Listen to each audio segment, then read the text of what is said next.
Hey, it's David from Bama Homestead. Just driving home. This video is a little bit different than our daily vlog. I had a question from a friend of mine, and he asked me what type of chickens would I recommend. He's just looking for some egg-laying chickens. I think he's wanting a breed that would, continue to reproduce and probably lay and hatch their own eggs. So. I guess what I would say to that is, there's two types of chickens. There are production hens and then there are heritage hens, just like any animal. Production hens are hens that have been engineered by man. They've been created to lay every day for a longer part of their life, and that's just what they do. They have an increased egg production. Every chicken's going to go through a dry phase and molt phase. Typically in the wintertime, sometimes usually lasts 2 to 3 to 4 weeks. These production hens lay every day. They lay huge eggs, brown eggs, and when they reproduce, these production hens are engineered to where they won't go broody. And by going broody, it means that a chicken will want to sit and hatch on eggs. They go through, just a mama phase where they want to hatch eggs and make, and raise their own kids. So they're chicks. And that's pretty much been engineered out of them. It's very, very, very rare that you'll get a production hen that'll want to hatch their own eggs. Production hens are the Golden Comets, the Rhode Island Reds. The Rhode Island Reds also have a heritage strain, I guess, or counterpart. But the production hens are your red sex links and black sex links, and your Golden Comets, and there's just a whole spiel of different names for these production hens. And those are great. There's nothing wrong with getting those. If you want a bunch of eggs all the time, that's perfect. If you want to stay on the more, natural side of things and raise a breed that's been, raised for hundreds of years, there's many options. We raise our chickens for meat and for eggs. That being said, we have some Golden Comets and we have some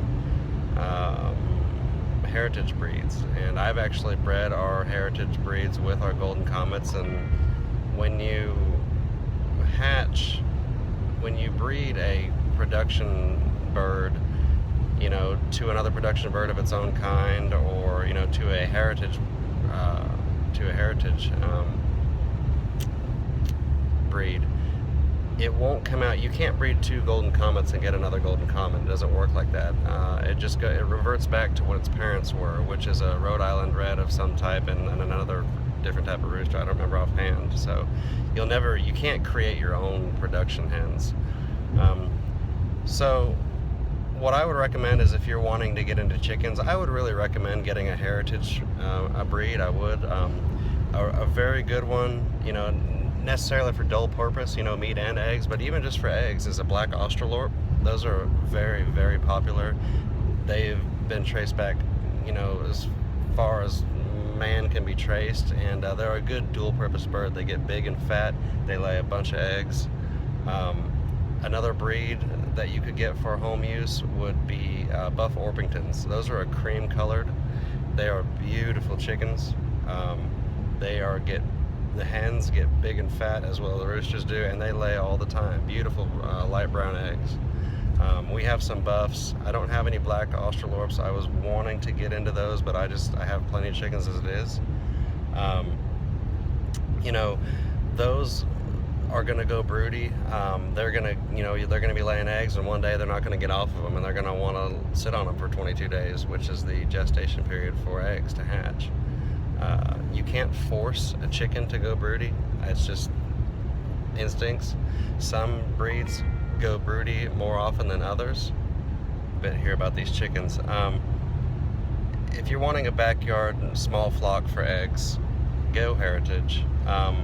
Get you a nice set of Buff Orpingtons or black Australorps. Dominickers are good. Those are the black and white spotted ones. Those are traced back to medieval times, and they are perfect for dual purpose if you really wanted to do that. I was talking about going broody. Now, some breeds go broody more than others.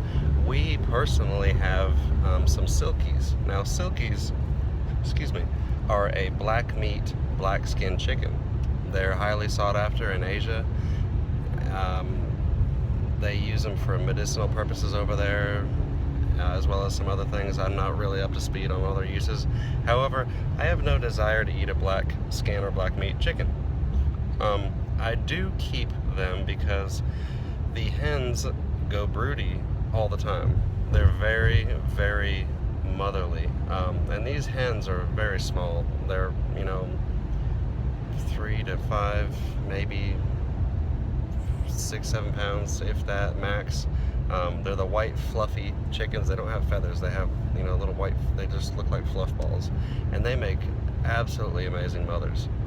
So we have 2 hens and we have one of the roosters of those, and we use the 2 mothers as surrogates, and so our other hens don't ever want to go broody, ever. I've never had one of them go broody. It's just not in them to do so. They lay eggs and go about their merry way. Now the Silkies, they want to be mamas all the time, so I will often take, when I know that they're going broody or if they've gone broody, I will take eggs and put them under them, or I use the Silkies as surrogate mothers also, because we have an incubator and we hatch our own eggs all the time. That's how we keep our production, our cycle going. So what I will do is I will hatch, my incubator holds 40 eggs, and at the end of a hatch, I will typically have about 30 to 40 that hatch, and I will take those chicks, and depending on how old they are, I will in the middle of the night, I will put those chicks around or by that Silkie if she's broody. Now if she's broody, she'll wake up the next morning and she will adopt them pretty instantly. She will begin to take care of them. It's the most amazing sight and experience that that I've encountered with animals. It's awesome that the intuitiveness that they have just to take over and raise them. So we use them both as adoptive mothers all the time. Quite a few times I've given 10 to 15 chicks to the one hen, and the other hen, because they're good friends, the other hen there, the Silkie hen, will go over and they'll almost co-parent them. We've had several times 10, 15, 20 chicks in the yard running around and the 2 mothers there. So it's really cool, and I've got a lot of pictures of those. I'll have to share that. But that's what I would recommend. I would recommend a heritage breed. I would get some Buff Orpingtons, really. Those are a great breed, or the Black Australorps. I can make 5 videos on broodiness and how to take care of chickens, and I'll probably do that. But to answer the question, those are the 2 breeds I'd probably stick with if you want a good chance of just continuing your line each year. Now, there is a lot more breeds I didn't cover, and they all make pretty good backyard egg layers, but those are the 2 that I would recommend. Now, if you want to have just a pure meat purpose bird, those all work great. The only thing is on a heritage breed, it's going to take a little bit longer for those to reach the ideal weight. Now, the most popular meat chicken that you can purchase is a Cornish cross. And those are engineered by us, man. The exact concoction recipe, or the process that they use between the parents is under lock and key at hatcheries, and you actually can't breed those yourselves. People have tried, and they've gotten close, but nobody's been able to replicate that. So what you typically do is you order the chicks through the mail, or you buy them at a farm store. Now, the Cornish crosses, if you go to Walmart and you go to the meat section and you see the 2 big chickens in the freeze-dried bags, not freeze-dried, shrink-wrap bags, those are Cornish crosses. Those get to full weight in about 8 weeks. So what we're going to do, because we butchered a lot of heritage chickens this year, and while they're good and a decent size, they're just not as big as I want them to be. We're going to use those. They stayed a little bit, they were alive a little bit longer. They were alive 12 to 15, sometimes 18 weeks. So, and as hens get older, they get tougher. So, with these Cornish crosses, what we're going to do is we're going to buy about 50 of these or 75 of these, and you're thinking, oh my God, that's a lot of chicken. But hear me out. So we're gonna buy 50 to 75 of these, and it averages about $1.90 to $2 a chick. And you know, each one of those chicks is gonna eat 2 pounds of feed per pound of its body weight, if I got that right. They're gonna eat a lot of feed, a lot. That's all they do. They eat. They are engineered to eat and get fat. When you get these Cornish crosses, they're going to be cute and fluffy just like any other chick, but very quickly you will notice that they're starting to grow extremely quickly, and they will get to a point where they don't do a lot of walking, or you know, they will go to the feed bowl or the water bowl, and you know, they're happy chickens and all that, but it's mentally in their brain that, you know, that they've been engineered to eat and get fat. So these Cornish crosses actually have to be butchered or culled at about 8 weeks. Some people have let them go longer, and they say that they've had success with them, but it's just not humane to let them go any longer, because as these Cornish crosses grow, they're engineered to get so large so fast that if you let them go past that 8-9 week mark, the odds of them having heart problems increase dramatically. The odds of them having a broken leg or two because of their weight increases dramatically. So what we're going to do is we're going to order 50 of these or 75 of these, and we're going to fatten them up, and we're going to have a butcher weekend or a culling weekend. You know, invite family or friends over, and you know, give them a chicken or two in exchange for their help in the process. You know, and the process is another video that we're going to do for you guys. It's extremely simple. You know, if you've ever wanted to provide meat for your own table, it is one of the easiest things to do. We also raise rabbits as well. Rabbit meat is, and it's not, people think, you raise rabbits, oh my god.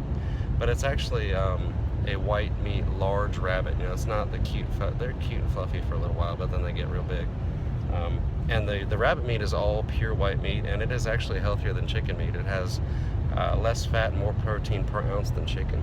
So, and that's another video process that we'll cover as well when it comes time to that. We have some grow out rabbits right now that just aren't big enough yet. So, but that's what I would recommend. If you want to, you know, when we do those 50 to 75 chickens, we'll be good for like the next, I don't know, we eat a lot of chicken, but we'll be good for several months. And we know where the chicken was raised. It tastes 100 times better than what you buy in the store. Everything that we grow and raise is just like it's a punch in the mouth. It tastes so much better than what you're going to find commercially grown in the store. You know, people want to raise heritage breeds for meat. You can. There's nothing wrong with that. That's what our great grandparents did. You know, they didn't have Cornish crosses back then. They had, you know, heritage breeds. You go out, grab a chicken, kill it, put it for dinner. You know. Now we have brines and recipes, and we let them soak overnight, and we've, you know, perfected the method to make them more tender. And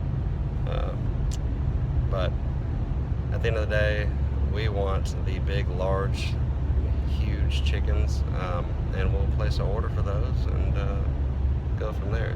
So I think that answers the question. Once again, if you want to start a backyard flock, buy a heritage breed. If you just want eggs, you can throw a few production birds in there as well, if you want. You know, mix and match. Your birds are going to start intermingling. The roosters are going to take over all the women folk, and you're going to get some barnyard mixes if you ever hatch them. That's fine. They still lay eggs, big, beautiful eggs, and if that's all you want, there's nothing wrong with that. If you want a good-looking, pretty flock, buy all of the same type of chickens. Don't let them all intermingle, because you're going to get if you let them intermingle, you're going to get a bunch of different looking ones, and some ugly ones, and some pretty ones. And you know, I would love to have a straight flock of Buff Orpingtons, because they are a beautiful, heavy set bird. But what we have right now is great, and you know, I'm not going to change it for anything. So I think that covers the question.